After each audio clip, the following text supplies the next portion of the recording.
यह 11 विश्व की प्रमुख सभ्यता, जिसमें आपको मिस्र की सभ्यता के बारे में बताया जा रहा था। आज मिस्र की सभ्यता की न्याय व्यवस्था के बारे में आपको बताते हैं, जिसमें पहला पॉइंट है केंद्रीय शासन। मिस्र की शासन व्यवस्था पूर्णतः धर्मतांत्रिक, जिसे थियोक्रेटिक कहते हैं, थी। मिस्र के नरेश सूर्य देव रे के प्रतिनिधि होने के कारण खुद देवता माने जाते हैं। मृत्यु के बाद उनकी पूजा उनके पिरामिड के सामने बने मंदिर में होती थी।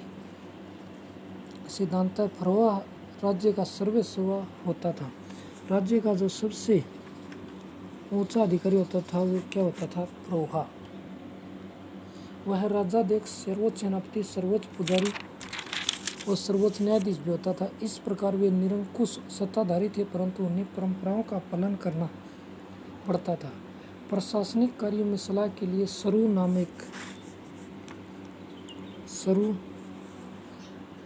नामक एक परिषद होती थी, किंतु उसकी सलाह मानना फरोह के लिए अनिवार्य नहीं था। प्रशासन के कार्यों के लिए एक प्रधानमंत्री तथा अन्य कर्मचारी भी होते थे। अगला आता है प्रांतीय व्यवस्था।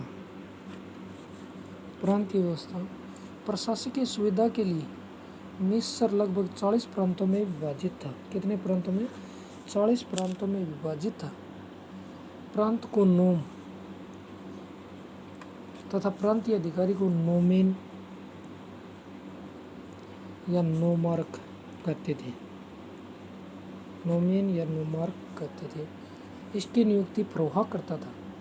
प्रांतीय सूबेदार लगान वसूली, शांति व्यवस्था व न्याय का कार्य करता था। प्राय प्रमुख सामंत ही इस पद पर नियुक्त होते थे। अगला है नगरीय व्यवस्था। नगरीय व्यवस्था साम्राज्य के बड़े नगरों का शासन फरोह द्वारा नियुक्त होता था। नियुक्त अलग अधिकारी करते थे, जो सीधे फरोह के प्रति उत्तरदायी होते थे। साम्राज्य में गुप्तचर प्रणाली